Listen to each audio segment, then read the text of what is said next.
The $5 gleamed on the rough-hewn table inside the Last Chance saloon, catching the firelight as Ethan Edwards stared at them with narrowed eyes, knowing that taking this bet would either prove him the toughest cowboy in Ruby City, Idaho, or leave him frozen and broken come spring.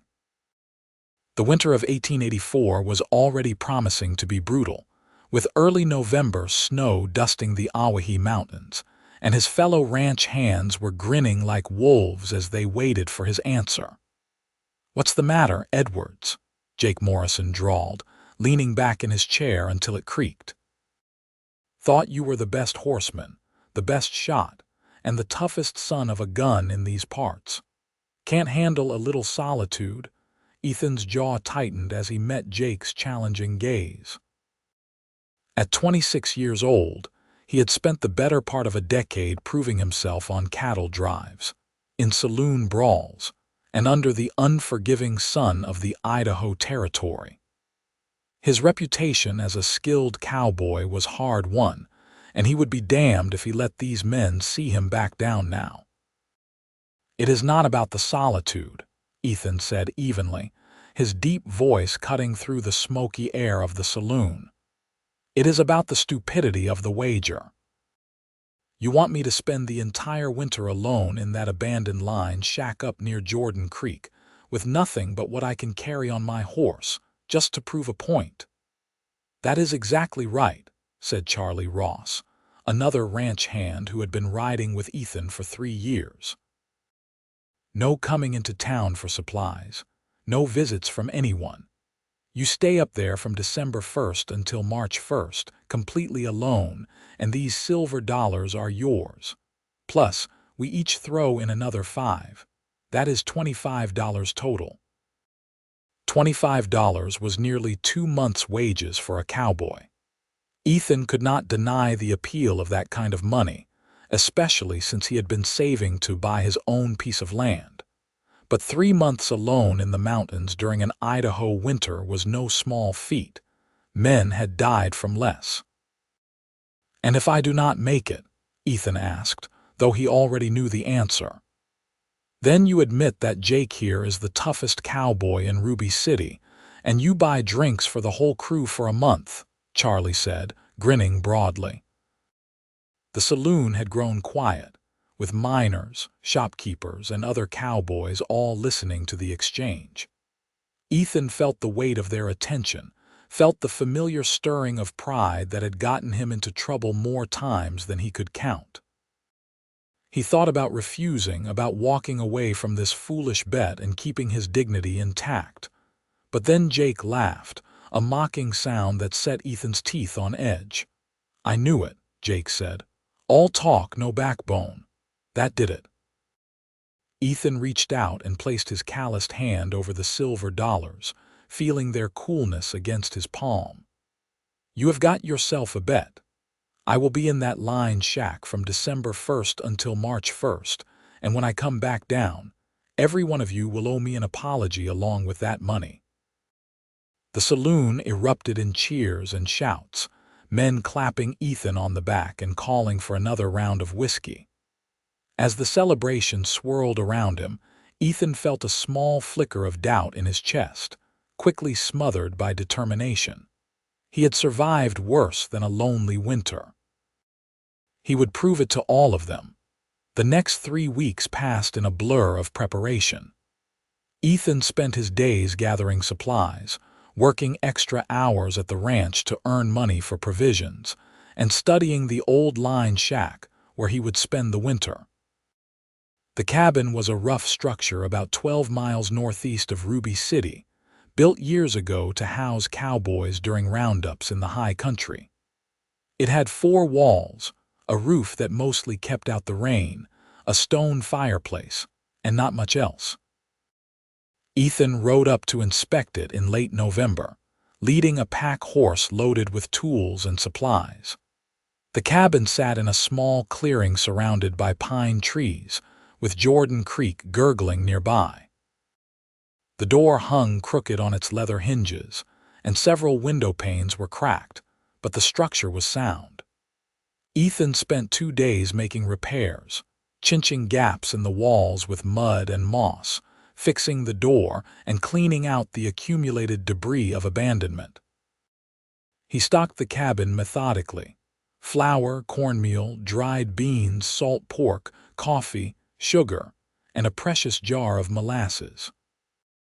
He brought traps for catching rabbits and squirrels, fishing line for the creek, his rifle and plenty of ammunition, an axe, a saw, blankets, a change of clothes, his bedroll, matches wrapped in oilcloth, candles, a tin plate and cup, a cooking pot, and a frying pan.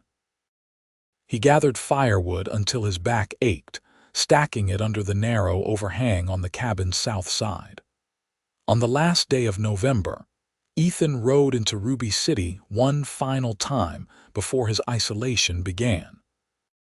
The small mining town was bustling despite the cold, with freight wagons rumbling down the main street and the stamp mill pounding in the distance. He stopped at the general store to make a few final purchases, then headed to the saloon where Jake and the others were waiting. "Tomorrow is the day," Jake said, looking far too pleased with himself. "You still going through with this, Edwards?" "I gave you my word," Ethan replied. "I will be at the line shack by noon tomorrow. Do not expect to see me until March 1st. "We will ride up on March 2nd to collect your frozen corpse," Jake said with a laugh. Ethan ignored the jab and finished his whiskey.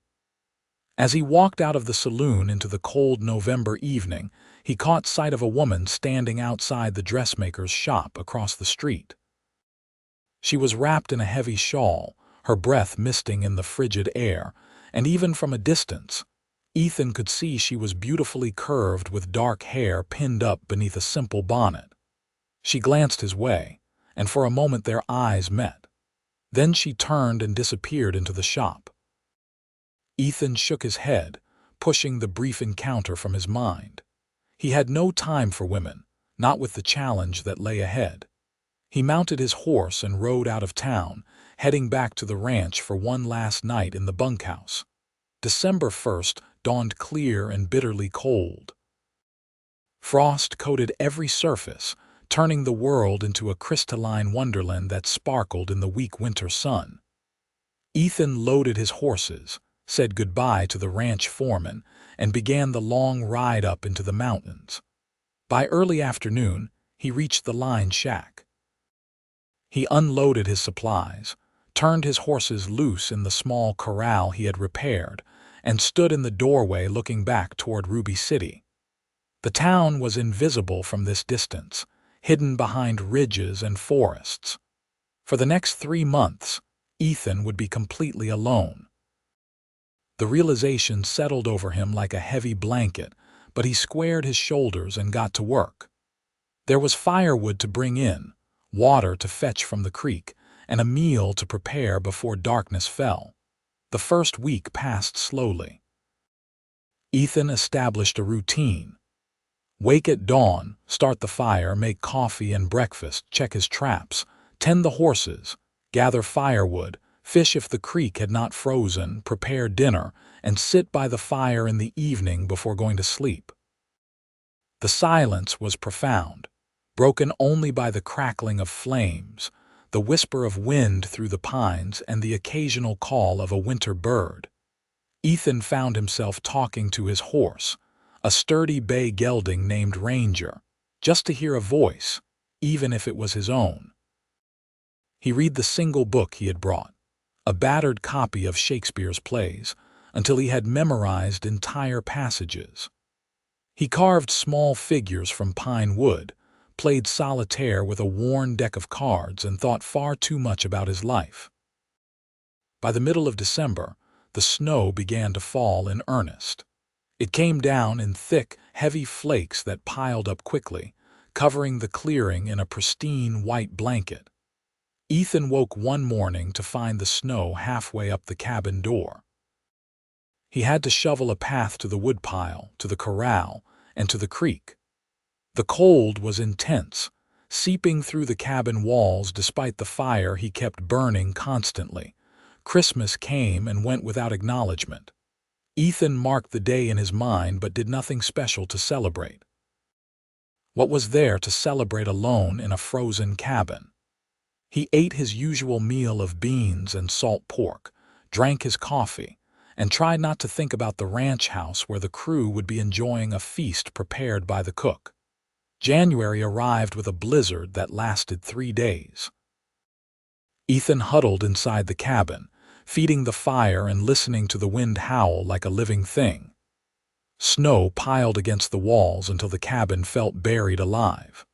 When the storm finally passed, Ethan had to dig his way out, creating a tunnel through snow that was nearly 6 feet deep in places.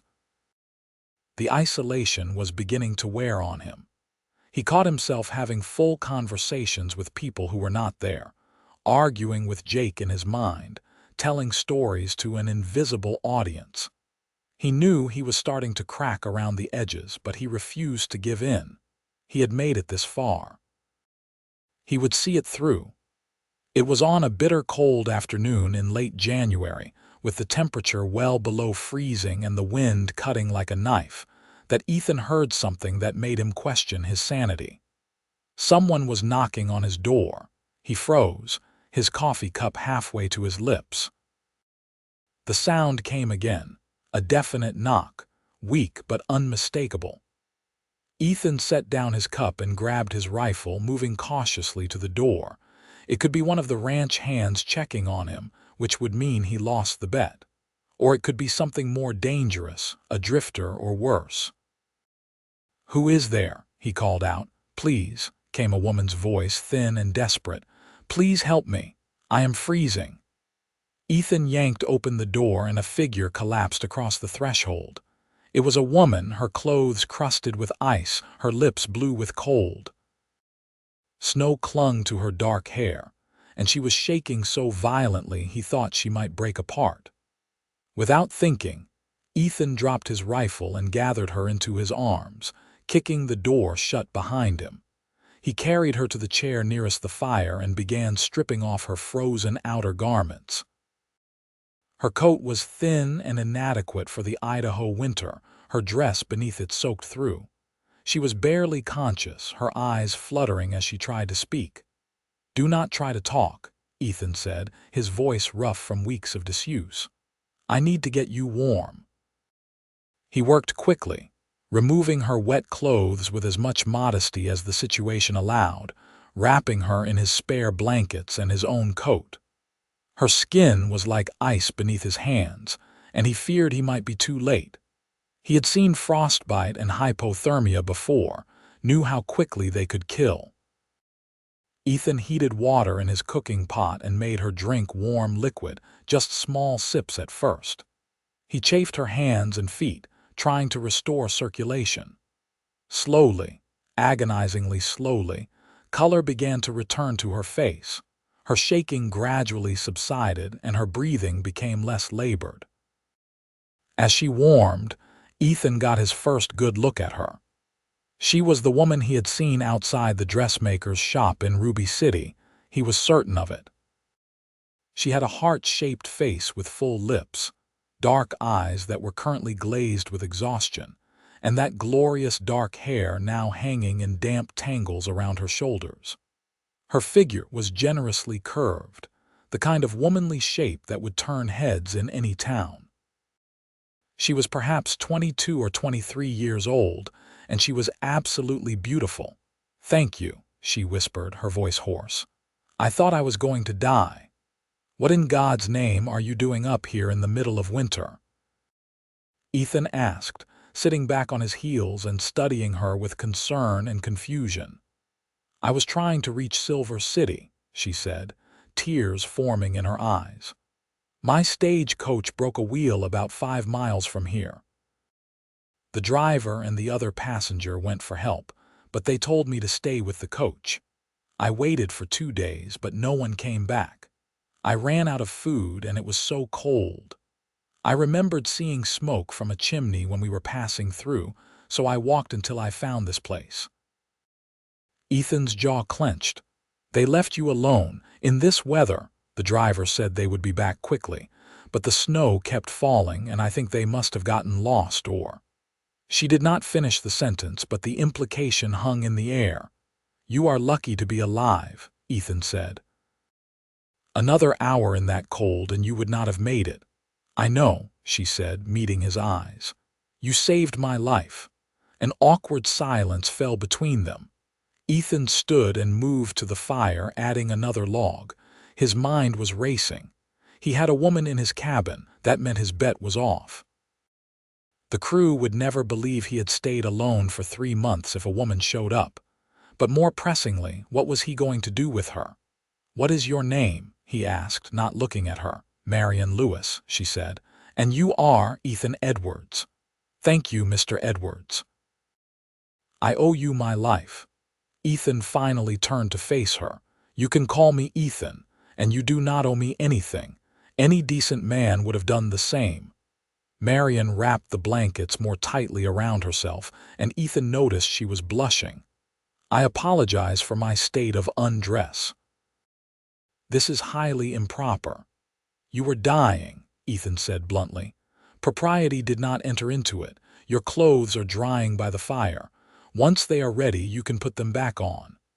But as Ethan examined her garments more closely, his heart sank.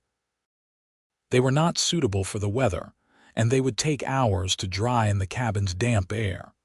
Moreover, they were torn in several places, likely from her desperate walk through the forest.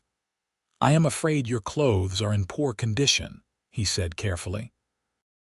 "I have a spare shirt and some long underwear you can wear until we figure something else out." Marianne nodded, her face flaming with embarrassment. Ethan retrieved the items and handed them to her, then turned his back to give her privacy. He heard the rustle of fabric as she dressed, and when she told him he could turn around, he found her swimming in his oversized shirt, the long underwear bagging around her legs. Despite the absurdity of the situation, or perhaps because of it, Ethan felt a smile tugging at his lips. "This is quite the predicament," Marianne said, and to Ethan's surprise, she laughed. It was a warm, genuine sound that filled the cabin and drove away some of the oppressive loneliness he had been feeling for weeks. "That is one way to put it," Ethan agreed.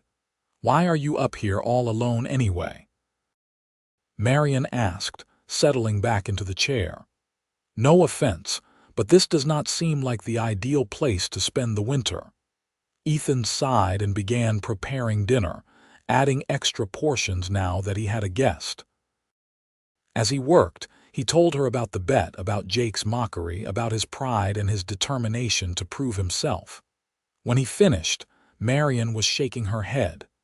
"Men and their foolish pride," she said, but her tone was gentle, not condemning.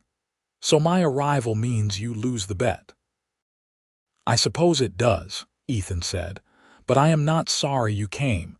Your life is worth more than $25 and bragging rights." "What will you do?" "I will take you back to Ruby City as soon as the weather permits," Ethan said. "It would be suicide to try to travel right now, with the snow this deep and more storms coming. But when there is a break, we will go." "I am sorry I ruined your bet," Marianne said softly. "You did not ruin anything," Ethan replied firmly. "Jake and the others can think what they like. You needed help and I gave it. That is all that matters." They ate dinner in companionable silence, and Ethan found himself studying Marianne when he thought she was not looking. She had dried off now, and her dark hair fell in waves around her shoulders. Her cheeks were pink from the fire's warmth, and her dark eyes sparkled with intelligence and humor despite her ordeal. She was not just beautiful. There was something deeper about her, something that called to him in a way he had not experienced before. "Why were you traveling to Silver City?" Ethan asked as they finished their meal. Marianne's expression grew somber. "I was going to be married." Ethan felt something drop in his stomach. "Was?" "My fiancé, Thomas, was a miner in Silver City. We were engaged for a year, and he finally sent for me to come from Portland.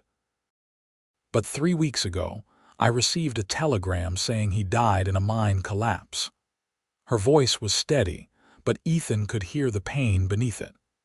"I should have stayed in Portland, but I had already sold everything I owned to pay for the trip. I thought perhaps I could find work in Silver City, start over. But now you are stuck in a lined shack with a strange cowboy in the middle of nowhere," Ethan finished. "Yes," Marianne said, and she laughed again, that same warm sound. "Life is rather unpredictable, is it not?" "That it is," Ethan agreed. As night fell, they faced another awkward reality. There was only one bed in the cabin, Ethan's narrow cot pushed against the far wall. Ethan insisted that Marianne take it while he made himself a pallet on the floor near the fire. Marianne protested, but Ethan would not hear otherwise. "You nearly died today," he said. "You need proper rest. I have slept on the ground more times than I can count. I will be fine." Marianne finally relented, and Ethan banked the fire for the night.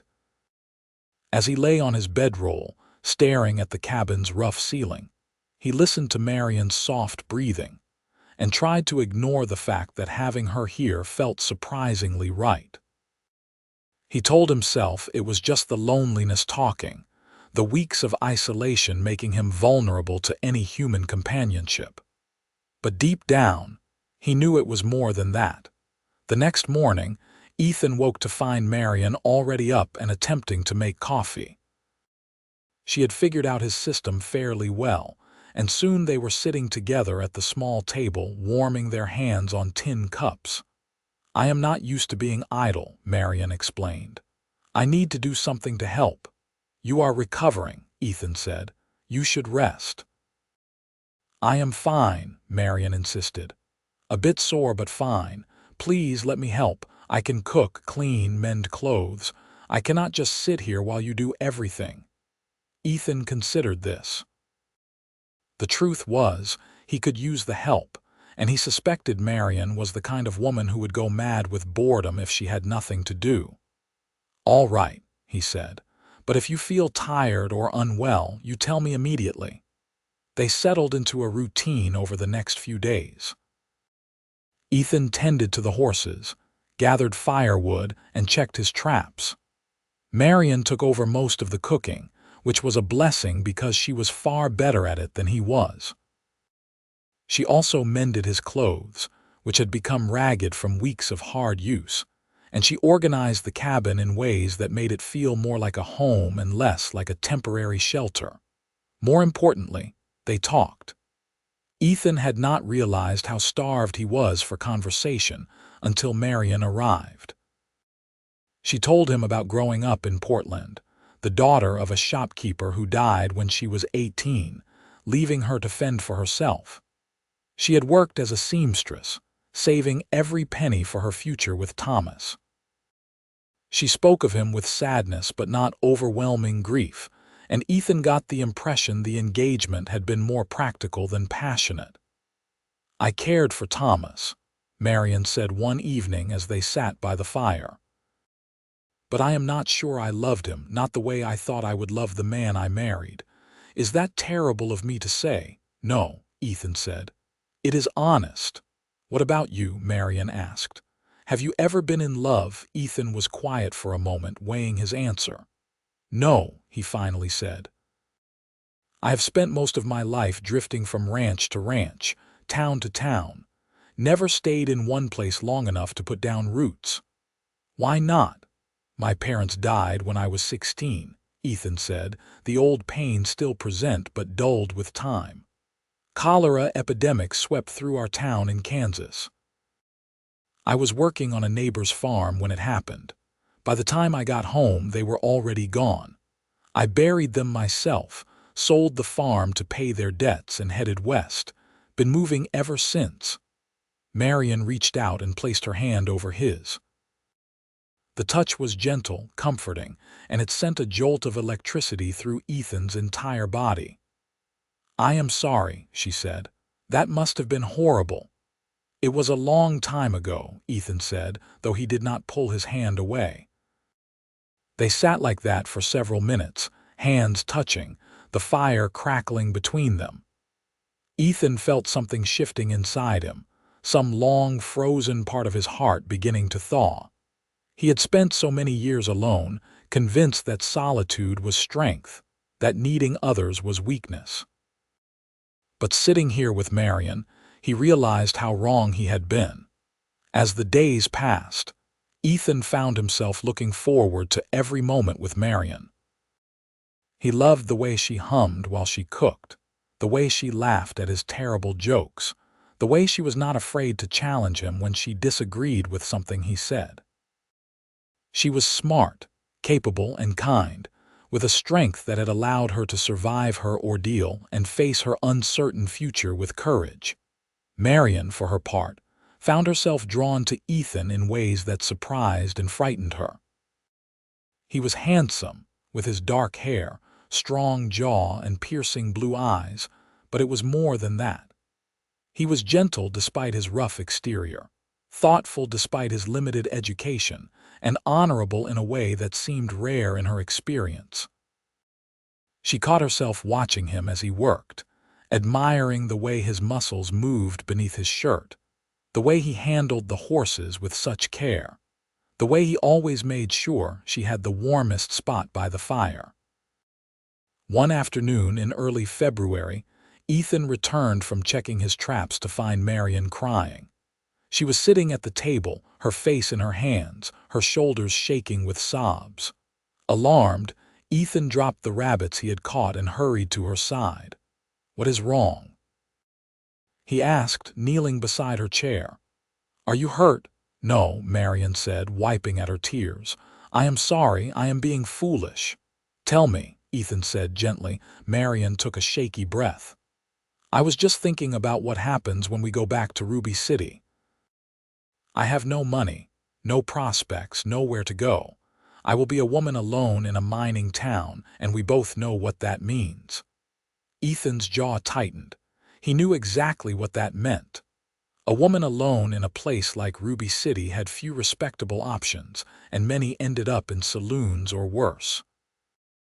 The thought of Marianne facing such a fate made his blood boil. "That is not going to happen," he said firmly. "How can you stop it?" Marianne asked, meeting his eyes. "You have been kind to me, Ethan, kinder than I had any right to expect, but you cannot take care of me forever. You have your own life. What if I want to take care of you?" The words were out before Ethan could stop them, raw and honest. Marianne stared at him, her eyes wide. "What are you saying?" Ethan stood up, running a hand through his hair in frustration. He had not planned to say anything, had tried to keep his growing feelings locked away. But seeing Marianne cry, seeing her scared and vulnerable, had broken down his defenses. "I am saying that these past few weeks with you have been the best of my life," he said, the words tumbling out. "I am saying that when I think about you leaving, it feels like someone is ripping my heart out. I am saying that I want you to stay, Marianne, not here in this cabin, but with me. Wherever I go, whatever I do, I want you by my side." "Ethan," Marianne whispered, tears still streaming down her face, but now they were different tears. "I know it is too soon," Ethan continued, pacing the small cabin. "I know you were engaged to another man just weeks ago. I know I am just a cowboy with nothing to offer you but hard work and uncertainty. But I have fallen in love with you, Marianne, completely, utterly, hopelessly in love with you. And if there is even a chance that you might feel the same way, I need to know." Marianne stood up and crossed the space between them. She took Ethan's face in her hands, looking up at him with those beautiful dark eyes, and smiled through her tears. "You foolish, wonderful man," she said. "Of course I feel the same way. I think I started falling in love with you the moment you opened that door and saved my life. Every day since has only made it deeper." Ethan felt his heart soar. He pulled Marianne into his arms, holding her tightly against his chest. She fit perfectly there, as though she had been made for him. He buried his face in her hair, breathing in her scent, marveling at the miracle of this moment. "I love you," he said again, needing to hear the words out loud. "I love you, Marianne." "I love you too," she replied, her voice muffled against his chest. They stood like that for a long time, just holding each other. When they finally pulled apart, Ethan cupped Marianne's face and kissed her. It was a gentle kiss, tender and sweet, full of promise and hope. Marianne kissed him back, her arms winding around his neck, and Ethan felt like he had finally found what he had been searching for all these years. When they broke apart, both were smiling. "So what do we do now?" Marianne asked. "Now we wait for the weather to clear, and then we go back to Ruby City," Ethan said. "And I marry you if you will have me." "Are you proposing to me?" Marianne asked, her eyes twinkling. Ethan dropped to one knee right there in the middle of the cabin. He took her hand in his and looked up at her with complete sincerity. "Marianne Lewis, I do not have a ring and this is not a fancy parlor, but I am asking you here and now to be my wife, to build a life with me, whatever that life may look like. Will you marry me?" "Yes," Marianne said, laughing and crying at the same time.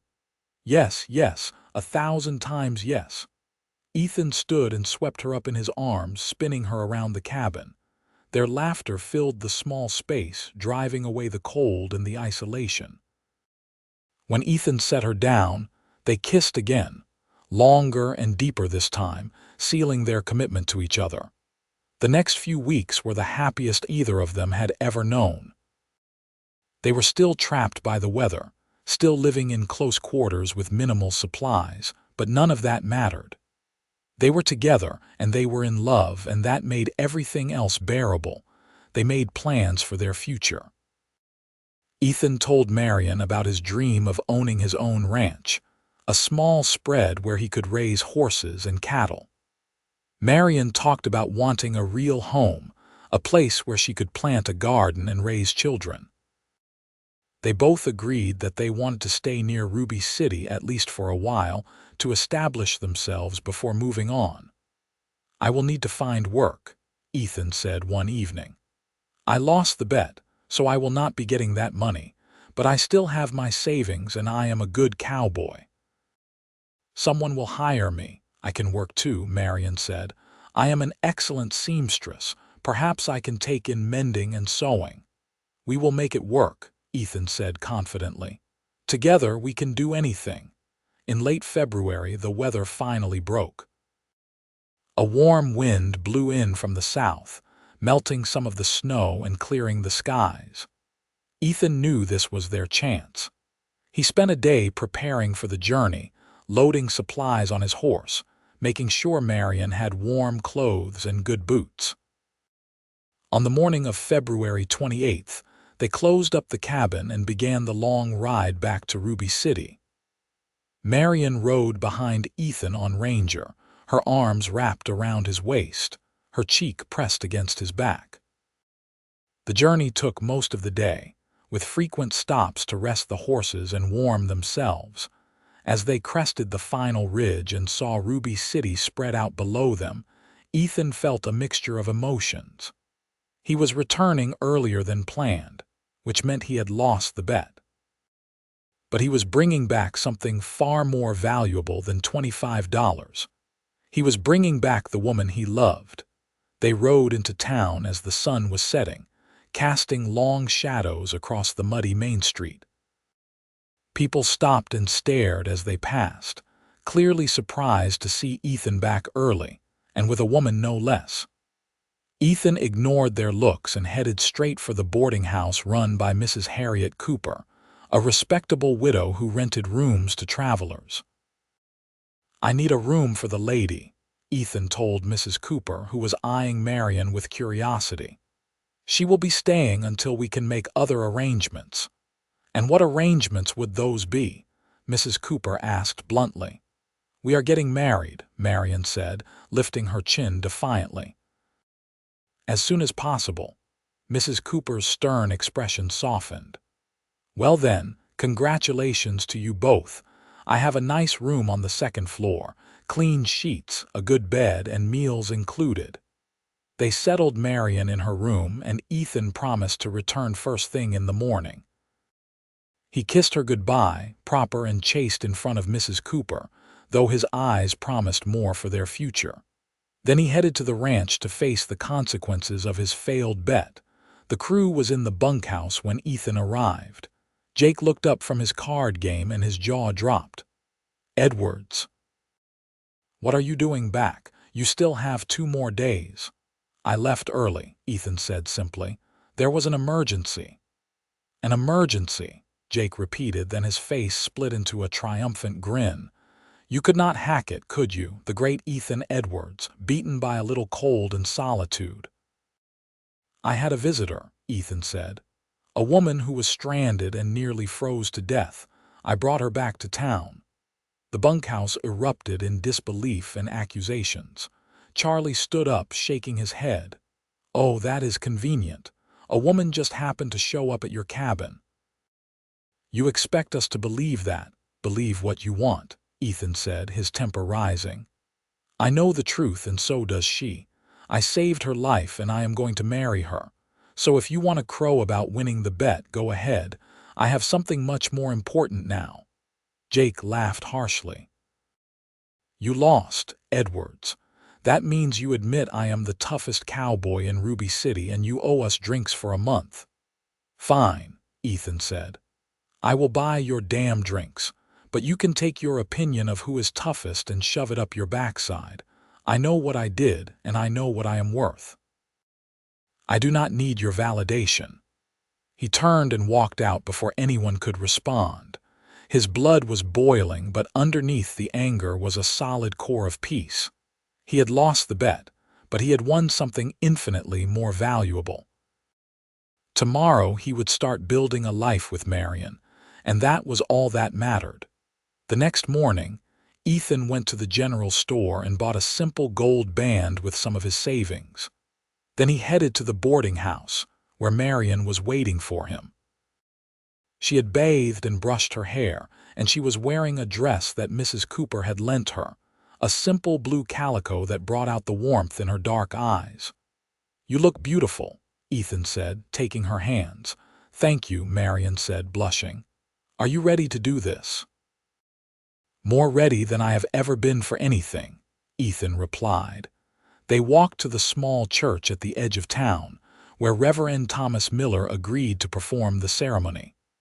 Mrs. Cooper and her daughter served as witnesses. The service was brief and simple, with Ethan and Marianne exchanging vows in the quiet sanctuary. When the Reverend pronounced them husband and wife, Ethan kissed Marianne with all the love and passion in his heart, and she kissed him back just as fervently. They spent their wedding night at the boarding house, in the room Mrs. Cooper had prepared for them. Ethan carried Marianne over the threshold, both of them laughing at the tradition. As he closed the door behind them, the laughter faded, replaced by something deeper and more intense. "I love you, Mrs. Edwards," Ethan said, setting Marianne gently on her feet. "I love you too, Mr. Edwards," Marianne replied, reaching up to touch his face. They came together in a kiss that quickly deepened, years of loneliness and longing pouring out in their embrace. Ethan unbuttoned Marianne's dress with shaking fingers, marveling at the softness of her skin. Marianne helped him remove his shirt, running her hands over his muscled chest and shoulders. They made love slowly and tenderly, learning each other's bodies, whispering words of love and devotion. Afterwards, they lay tangled together in the narrow bed, Marianne's head on Ethan's chest, his arms wrapped protectively around her. "This is the happiest I have ever been," she murmured. "Me too," Ethan agreed, pressing a kiss to the top of her head. "Me too." The next few months were challenging but rewarding. Ethan found work at the same ranch where he had been employed before, and true to his word, he bought drinks for Jake and the crew for an entire month. The mockery he expected never materialized. Instead, when the other cowboys met Marianne, they understood. She was beautiful, kind, and clearly devoted to Ethan. Even Jake grudgingly admitted that maybe losing the bet was not such a bad thing after all. Marianne set up a small seamstress business, working out of their rented room at the boarding house. She was talented and quick, and soon she had more work than she could handle. Between Ethan's wages and her earnings, they were able to save money steadily. In the spring of 1885, Ethan heard about a piece of land for sale about 10 miles south of Ruby City. It was 160 acres of rough country, with a creek running through it and good grazing land. The owner had died, and his widow was selling to move back east. Ethan and Marianne rode out to look at it and both fell in love immediately. "We can build our house right there," Marianne said, pointing to a spot overlooking the creek, "and the barn can go over there near that stand of trees for shade." "It is going to take a lot of work," Ethan warned. "The land is raw. We will have to build everything from scratch."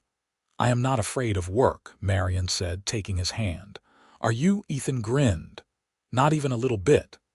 They bought the land that same day, using nearly all their savings for the down payment. Then they rolled up their sleeves and got to work.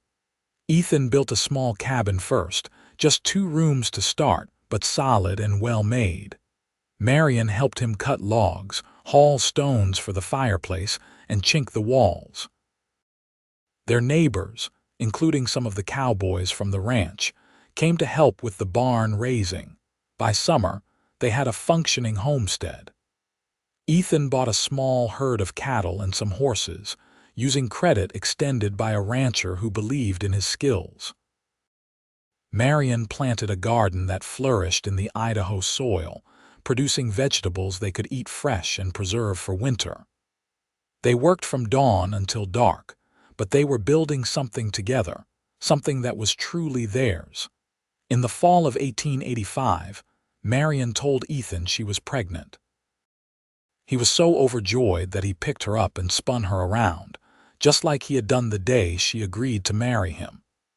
They spent the winter preparing for the baby, with Ethan building a cradle and Marianne sewing tiny clothes. Their son was born in April of 1886, a healthy baby with his father's blue eyes and his mother's dark hair. They named him Samuel Thomas Edwards, honoring Marianne's late fiancé who had, in a way, set her on the path that led to Ethan.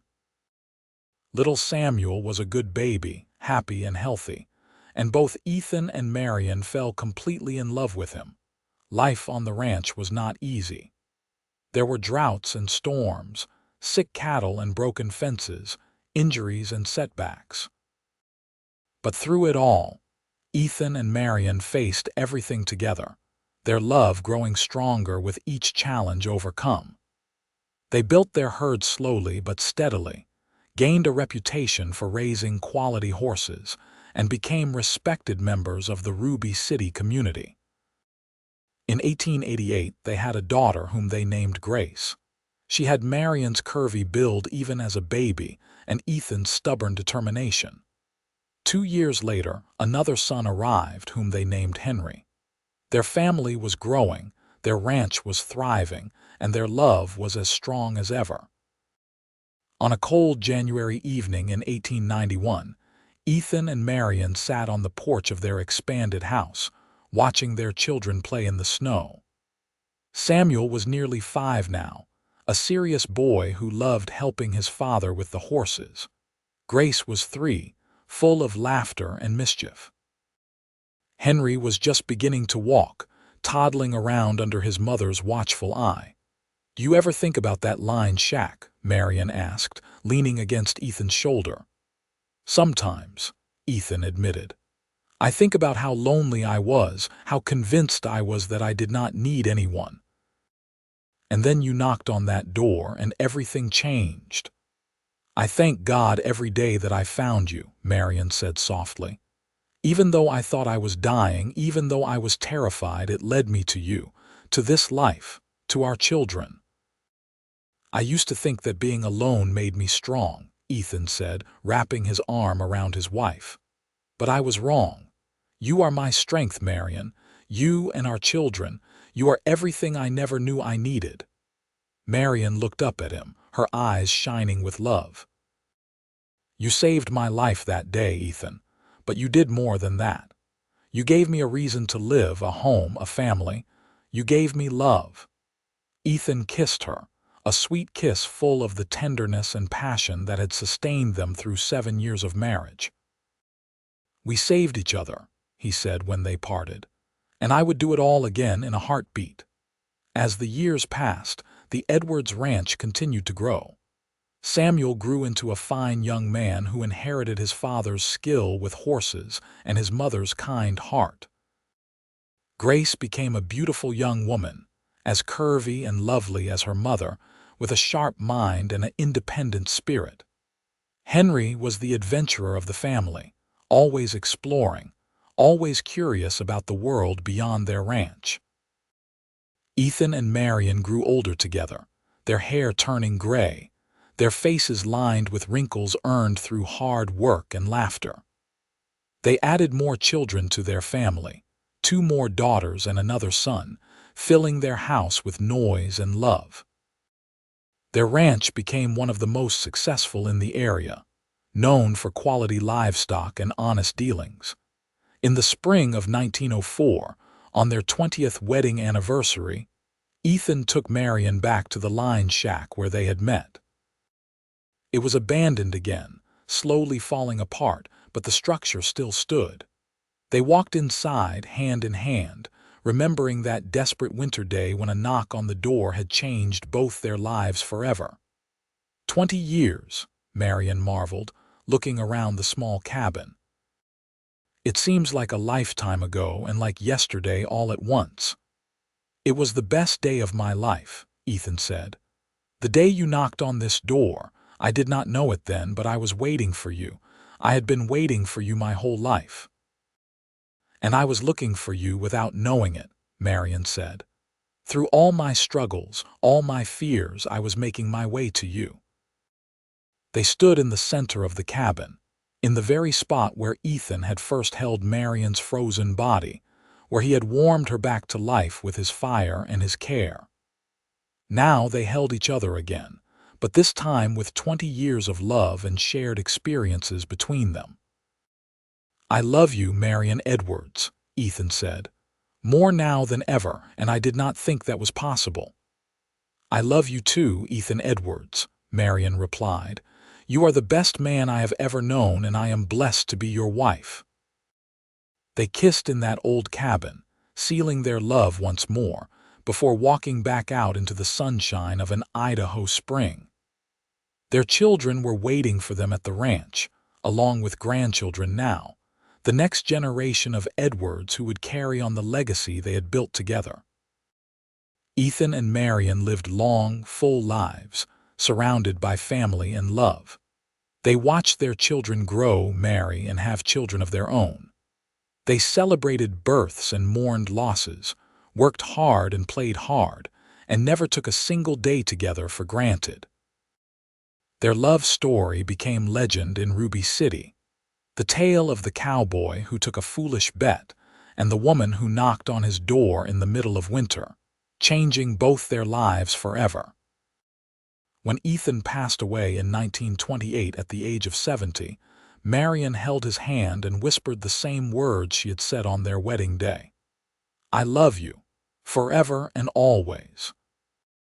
And when Marianne followed him 2 years later, her last words were about the line shack, about the knock on the door, about the man who had saved her life and given her a love beyond measure. Their children laid them to rest side by side on a hill overlooking the ranch they had built together, with a simple stone that read, "Ethan and Marianne Edwards, together forever. Love conquers all." The ranch continued through the generations, each one adding to the legacy, but always remembering the story of how it began. The line shack eventually collapsed, reclaimed by the forest, but the memory of what happened there lived on. It became a family tradition to tell the story to each new generation, about the bet, about the blizzard, about the knock on the door that changed everything. Samuel, their eldest, often told his own children and grandchildren about his parents' love. They were not perfect people, he would say, but they loved each other perfectly. Your grandfather was a stubborn, proud cowboy who thought he did not need anyone. Your grandmother was a woman alone in the world trying to find her place, but when they found each other, everything changed. They built this ranch together, raised us together, faced every storm together. That is what love is. Not some fairy tale romance, but two people choosing each other every single day, no matter what comes. Grace would add her own memories about watching her parents work side by side, about the way her father always made sure her mother had the first cup of coffee in the morning, about the way her mother's face lit up every time her father came in from the fields. Love is in the details, she would say. It is in the small moments, the quiet gestures, the constant choosing of your partner above yourself. The story of Ethan and Marianne became part of Ruby City's history, told in the saloon and the church, passed down through families who had known them. The Last Chance Saloon, where the bet was made, eventually closed down. But the new saloon that replaced it had a painting on the wall depicting that fateful night, with $5 silver gleaming on a table and a young cowboy accepting a challenge that would lead him to his destiny. In 1950, the state of Idaho erected a historical marker near where the Line Shack had once stood. It told the story of Ethan and Marianne Edwards, pioneers who had helped settle the Idaho Territory and built a thriving ranch that still operated generations later. The marker became a popular spot for marriage proposals, with young couples believing that the location was blessed with the kind of enduring love that Ethan and Marianne had shared. The Edwards Ranch continued to thrive well into the 21st century, always staying in the family, always honoring the legacy of its founders. The values that Ethan and Marianne had established, hard work, integrity, love of the land, and devotion to family, remained the foundation of everything the ranch stood for. Every winter, on the anniversary of the day Marianne knocked on Ethan's door, the Edwards family would gather together. They would share a meal, tell the story once more, and toast to the love that had started it all. The youngest members of the family would listen with wide eyes, barely able to imagine a time when their great-great-grandparents were young, when the West was still wild, when a simple bet and a desperate knock on a door could change the course of so many lives. The story of Ethan and Marianne Edwards became more than just a family legend. It became a testament to the power of love, to the importance of being open to life's unexpected turns, to the truth that sometimes the things we think we want are not nearly as valuable as the things we do not know we need. Ethan had wanted to prove he was the toughest cowboy in Ruby City. Instead, he learned that true strength was not in isolation but in connection, not in pride but in love, not in proving something to others but in building something with another person. Marianne had been heading to Silver City to marry a man she had not truly loved, planning a practical life that would have been empty of passion and joy. Instead, she had nearly died in a blizzard and been saved by a lonely cowboy who became the great love of her life, giving her a home, a family, and a happiness she had never dreamed possible. Their story reminded everyone who heard it that life is unpredictable, that love can come when we least expect it, and that sometimes our greatest blessings come disguised as our worst disasters. A broken stagecoach wheel, a terrible storm, a foolish bet, all of these things that seemed like misfortunes were actually the hand of fate pushing two souls toward each other, toward the love they were meant to share. The Line Shack in the Idaho mountains, where Ethan Edwards had spent lonely weeks trying to prove his toughness, where Marianne Lewis had nearly died from exposure, where two strangers had become lovers and then life partners, stood in memory as a sacred place. Though the physical structure was gone, returned to the earth from which it had been built, its spirit remained. It represented transformation, rescue, love, and the beginning of something beautiful that lasted for generations. And so the story continued to be told, year after year, generation after generation. It was told around campfires and dinner tables, in classrooms and churches, to children and grandchildren and great-grandchildren who carried the blood of Ethan and Marianne Edwards in their veins. It was a story of the Old West, of hardship and survival, but more than anything, it was a love story. A story that proved that even in the harshest circumstances, even in the loneliest places, love could bloom and flourish and create something that would last forever. The legacy of Ethan and Marianne Edwards was not just the thriving ranch they had built or the large family they had raised. Their true legacy was the example they set of what love could be. Fierce and gentle, passionate and steady, romantic and practical, all at the same time. They showed that love was not just a feeling but a choice, made every day through actions large and small. They proved that the right partner could transform your life, could make you better than you ever thought you could be, could give meaning and purpose to everything you did. In the end, Jake Morrison had been right to make that bet with Ethan Edwards, though not in the way he had intended. Ethan had proven he was tough, but not by surviving alone in a lined shack for 3 months. He had proven his toughness by having the courage to open his door to a stranger, to open his heart to love, to build a life with another person through all the challenges that entailed.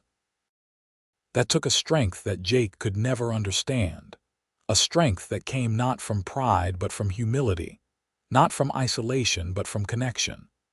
And Marianne Lewis, who had been heading toward a loveless marriage and an uncertain future, had found instead a love that surpassed all her dreams. She had knocked on a door in desperation, and a man had answered who would spend the rest of his life making sure she never felt desperate or alone again.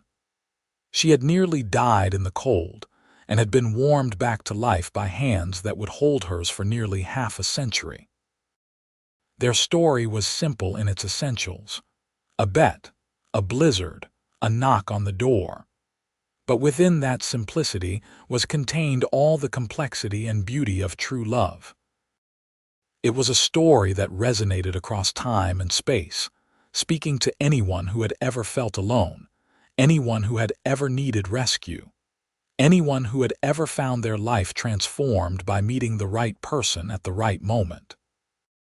The winter of 1884 was long over, but its effects rippled forward through time.